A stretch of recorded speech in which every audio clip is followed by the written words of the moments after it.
Ik heb een nieuwe single uit. Sinds 3 juni is deze single in de promo. Verliefd zijn is het mooiste wat er is.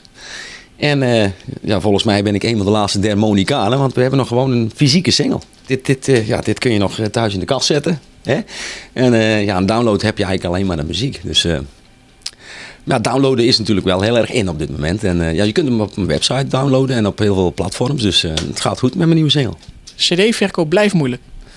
Laten we hopen van niet. In september komt mijn spiksplinter nieuwe album uit. En volgens mij gaan ze die toch nog wel massaal kopen, hoop ik. De charme van een album is als je fan van een artiest bent. En dan is een album natuurlijk veel leuker dan dat je een download hebt van 11 tracks. Want dan heb je de fotootjes, dan heb je de teksten.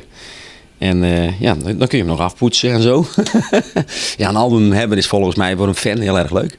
Wat ik net al zei, mijn nieuwe album komt eraan in september. Daar zijn we nog heel druk mee bezig, want dat hebben we nog niet af. We hebben nou een stuk of 5, 6 tracks hebben we af, waaronder de nieuwe single dan. En daar hebben we nog een hele hoop werk mee. Ik ga met de Tros mee op reis. De cruise gaan we nog doen.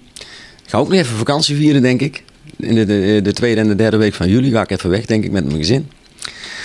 En die optredens blijven gewoon doorgaan. En zo hobbelen we weer snel naar 2012 volgens mij. Mijn ideale vakantiestek is tot nu toe Curaçao. Ga je er ook weer heen dit jaar? Nee, dit jaar sla ik een jaartje over. Ik ben er al enkele keren geweest. Maar ik wil in de toekomst wil ik daar zeker nog een keer naartoe. Ja. Wat maakt Curaçao dan zo mooi? De zee vind ik. Als je daar met een duikbril onder water gaat, dan kun je even je verstand op nul zetten. En dan die kleuren en alles. Dus, en natuurlijk de temperatuur. En de mooie vrouwen. Niet te vergeten.